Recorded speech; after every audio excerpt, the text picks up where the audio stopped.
నమస్తే.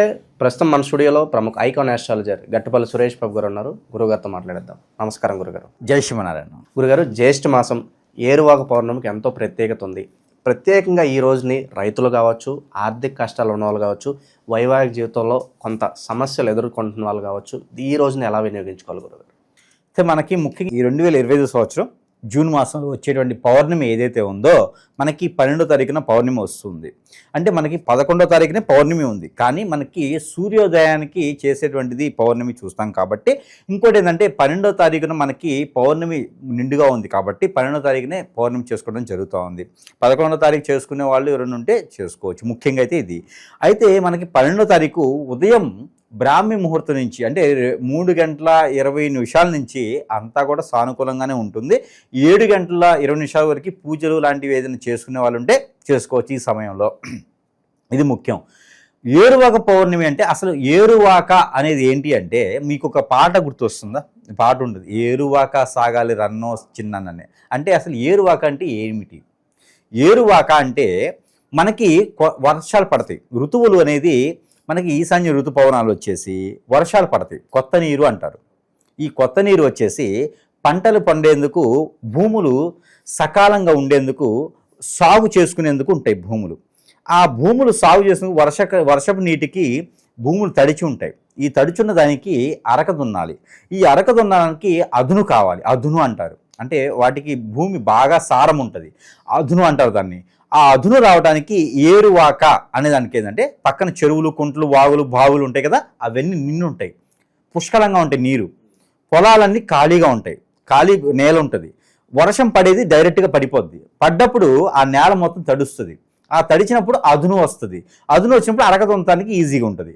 అయితే ఆ అరకల దున్నడానికి, దమ్ము తొక్కడానికి ఈ ఎద్దుల్ని, గేదెల్ని, ఇలాగ జంతువుల్ని ప్రేమించి జంతువుల్ని పూజించేటువంటి విధానం మన ఆచార ప్రకారంగా సనాతన ధర్మంలో కూడా మనకి వేదాల్లో కూడా ఉన్నది. అయితే ఈ జంతువులు మనము అన్నం తినడానికి కారణమవుతాం. ఈ రోజుల్లో మిషనరీస్ వచ్చాయి. ఒకప్పుడు మనకి జంతువుల వల్లనే కదా మనం అన్నం తింటాం. గేదెల వల్ల, ఎద్దుల వల్ల, ఆవుల వల్ల, మేకల వల్ల, వీటి వల్లే కదా మనం వాయి చేసేటువంటి పనుల వల్ల మనం తింటూ ఉంటాం. వాటిని కనుక మనం చేసుకున్నట్టయితే ఈ ఎద్దులకి పూజించే విధానము ఈరోజు మొదలవుతుంది. ఈ ఏరువాక అంటే ఇది. ఏరువాక అంటే ఏరు పారేటువంటి దాన్ని వాక అంటారు. వాక, ఏరు వాక అంటే ఏరు వెళ్తూ ఉంది రండి అని ఆ పాటలో అర్థం కూడా అదే అనమాట. ఏరువాక సాగుతుంది రారా అన్నా అని చెప్పేసి అని పాట కూడా ఉంటుందన్నమాట. అయితే వీరు పంట పొలాలు పండించుకునేటువంటి, అదునుగా ఉండి పండించుకునేటువంటి అరకలు, ఆ ఒక సెలయేర్లు, ఆ పారలు, ఆ ఒక సంబంధించినటువంటి ఏవైతే ఉన్నాయో అవన్నీ కూడా గొర్రు, అరక ఇవి అంటారు అనమాట. ఇవన్నీ కూడా పూజ చేసుకునే విధానం ఈ ఏరువాక రోజు చేసుకోవాలి. ఇకపోతే కొన్ని ప్రాంతాల్లో అయితే తిరునాళ్ళు చేస్తారు. ఏరువాక పౌర్ణమికి రథోత్సవం చేస్తారు. లక్ష్మీ నరసింహస్వామి వారికి రథోత్సవము, అలానే పూరి జగన్నాథ స్వామి వారికి రథోత్సవం ఇవన్నీ కూడా మొదలవుతాయి. రథోత్సవాలు మొదలవుతాయి అనమాట. ఇవన్నీ కూడా మొదలవుతాయి. ఆ రోజున చేసుకుంటే మంచిది. మరొకటి, ఈ యొక్క ఏరువాక పౌర్ణమి రోజున నాన్ వెజ్ తినకుండా ఉండి ఆచార పద్ధతులు పాటించుకుంటూ ఉదయాన్నే తలస్నానం చాచుకొని ఆ ఒక జంతువులకి, ఆ ఒక అరకలకి, పంట భూములు పండించుకునేందుకు రైతే రాజు అంటారు కదా, ఆ రాజుగా భావించేందుకు రైతుగా మనం పూజించుకొని అరకలకి వాటికి పూజ చేసుకొని ఆ ఒక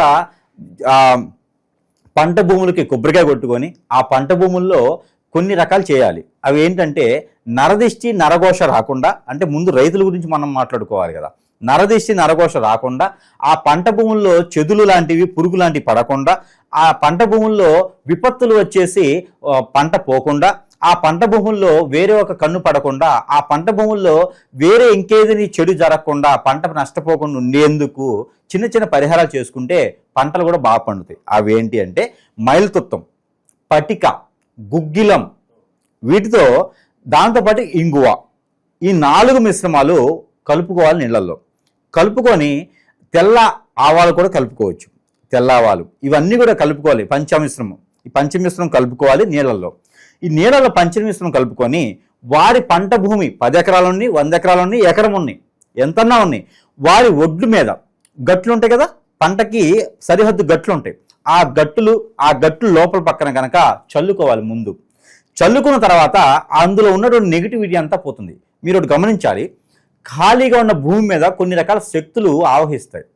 ఆ శక్తులు ఆవహించినంటే అది ఏ రూపంలో ఉంటుందంటే పంటకి చెదులు పట్టడం, గడ్డి ఎక్కువ మొలవటం, కలుపు ఎక్కువగా ఉంటుంది.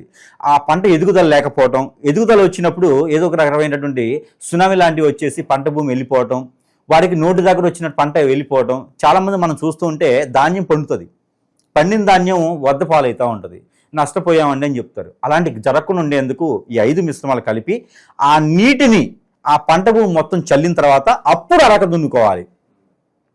అది కూడా ఏరువాక రోజున మొదలు పెట్టుకోవాలి. మరొకటి, ఏరువాక రోజున పొలం దున్నడం కానీ పొలానికి సంబంధించిన పనులు కానీ మొదలుపెట్టినట్టయితే అది వారికే కాదు మరో ఎంతో మందికి ఆహారం పెట్టేటువంటి రాజు అవుతాడు. రైతు రాజు అప్పుడు అవుతారు. అందుకని వారి వారి స్థితిగతుల ప్రకారంగా పంట భూములు పండించేందు వరకు దానికి సంబంధించిన మిషనరీస్ ఏమి ఉన్నాయో, ట్రాక్టర్స్ కావచ్చు, ఇంకా వగేరా వగేరా మిషనరీస్ ఏమి ఉన్నాయో వాటన్నిటికి కూడా పూజించుకునేటువంటి విధానం ఈ ఏరువాక పౌర్ణమి రోజున చేయాలి. పంట భూమికి సంబంధించిన ప్రతి ఒక్కటి గెడ్డపార, పలుకుతో, పారతో, ప్రతి దానితో కూడా కొలుచుకోవాలి. లిక్కి, కొడవలి ప్రతి దాన్ని పూజించుకోవాలి. అలానే బొడ్రాయి గ్రామ దేవత ఉంటారు, అక్కడ కూడా వారు బియ్యంతో చక్కెర పొంగలి చేసుకోవాలి, చక్కెర పొంగలి నైవేద్యం పెట్టాలి. అలానే వారి ఇంట్లో ఇద్దరికి కూడా నైవేద్యం పెట్టాలి. అలానే ఉదయించే సూర్యునికి ఆ రోజు ఆరాధించిన వారైతే ఖచ్చితంగా రైతు రాజు అవుతారు. ఉదయించే సూర్యునికి గోధుమలతో చేసినటువంటి ఏదైనా సరే తీపి పదార్థం పెట్టడం ద్వారా మంచి జరుగుతుంది. ఏరువాక పౌర్ణమి రోజు మరొక ప్రత్యేకత ఉంది.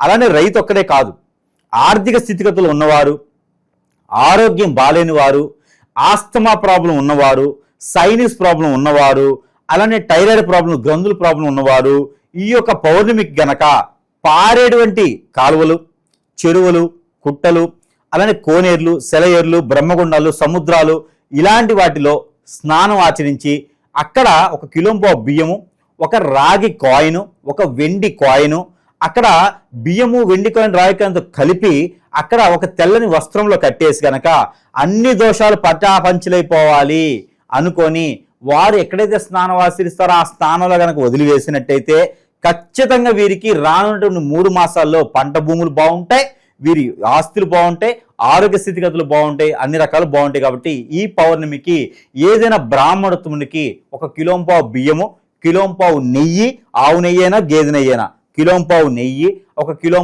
బియ్యము, 1 కిలో బెల్లము, 1 కిలో పంచదార లేదా బెల్లం ఏదైనా సరే మిశ్రమం వారికి దానం ఇవ్వడం. మోదుగు ఆకులతో ఈ దానం ఇవ్వాలి, లేదా బాదం ఆకుల్లో పెట్టి దానం ఇవ్వాలి. దానం ఇచ్చిన రోజున ఈ రైతులు అయితే మరీ మంచిది, దానం ఇచ్చే రోజున బ్రాహ్మణోత్తమునికి కాలికి నమస్కారం చేయకూడదు. ఇది పక్క గుర్తుపెట్టుకోవాలి. ఇలా దానం ఇవ్వాలి. దానం ఇచ్చిన రోజున ఆ పౌర్ణమి రోజున కొంతమేర పాస్టింగ్ ఉండడం కూడా చాలా మంచిది. ఈ పాస్టింగ్ ఉండేసి జంతువుల్ని ప్రేమించేవారు పూజించుకొని ఇలా పంట భూములు చేసుకుంటే ఏరువాక పౌర్ణమికి ఒక అర్థం, పరమార్థం. రాను 2 మాసాల్లో ఆ పంట భూములు ఇంటికి వచ్చేందుకు ఆస్కారం ఉంటుంది. కాబట్టి ఇలాంటి ప్రయత్నాలు చేసి రైతే రాజు అనే నినాదాన్ని ఈ యొక్క భారతదేశం మొత్తం కూడా మొరుమోగిపోవాలి.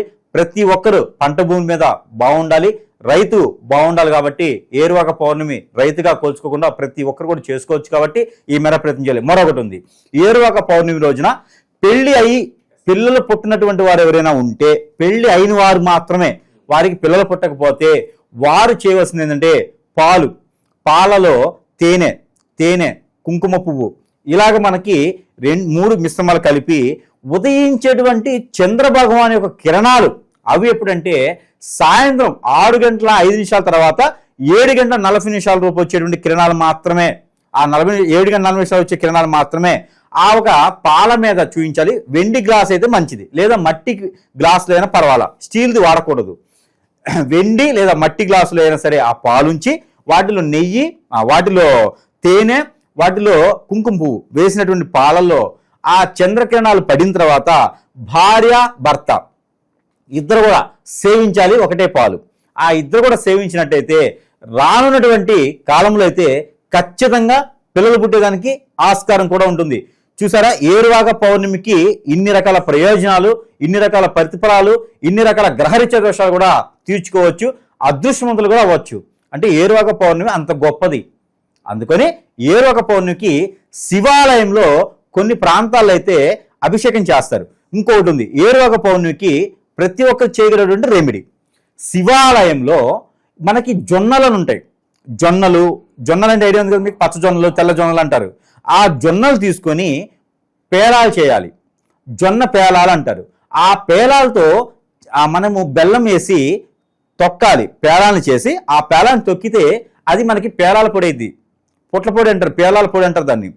ఆ పేలాలతో పొడి చేసినటువంటి దాన్ని శివాలయంలో అది నైవేద్యం పెట్టాలి. శివభగవానుడికి పేలాల పొడి అంటే చాలా ఇష్టం. అది నైవేద్యం పెడితే కృష్ణుడికి కుచేరుడు ఎలానో మనం అందరం కూడా శివ భగవానుడికి అలా భక్తులైపోతాం. అక్కడ శివాలయంలో ఆ ఒక పేలాల పొడి ఏదైతే నైవేద్యం పెడతామో ఆ నైవేద్యం పెట్టి ఇంటికి వెళ్ళే లోపే మన ఇంట్లో ఆస్తులు వచ్చేస్తాయి, తగాదాలు తీరిపోతాయి, గొడవలు అన్నీ పోతాయి. అంటే ఈ యొక్క ఏరువాక పౌర్ణమికి ఇది కూడా చేస్తే చాలా మంచిది. అంటే మీకు అర్థం కాలేదు, పేలాలు ఉంటాయి, జొన్న పేలాలు అంటారు. వాటిని మిక్సీ కొట్టుకుంటే పౌడర్ అయింది. ఆ మిక్సీ కొట్టేటప్పుడు 2 ఇలాచీలు అలానే పట్టి బెల్లం కానీ వేస్తే అది పేలాల పిండి అవుతుంది. అది నైవేద్యం పెట్టాలి. అది శివాలయంలో నైవేద్యం పెడితే చాలా మంచిది. అది చేస్తే ఇది సరిపోతుంది. ఏరువాక పౌర్ణమికి ఇన్ని గొప్ప విషయాలు ఉన్నాయి. కాబట్టి ప్రతి ఒక్కరికి నచ్చినటువంటిది మనం చెప్పిన వాటిలో ఏ ఒక్కటి చేసినా కూడా అదృష్టవంతులయ్యే దానికి అవకాశం ఉంటుంది. వచ్చిన దాంట్లో గురువు గారికి కూడా దక్షిణించుకుంటే ఇంకా బాగుంటుంది. ఇది ఏరువాక పౌర్ణమికి సంబంధించి. ఏరువాక పౌర్ణమి గురించి రైతులు కావచ్చు, వైవాహిక జీవితంలో ఇబ్బందులు ఉన్న వాళ్ళు కావచ్చు, ఏ విధంగా వినియోగించుకోవాలో చాలా బాగా వివరించారు. ధన్యవాదాలు గురుగారు.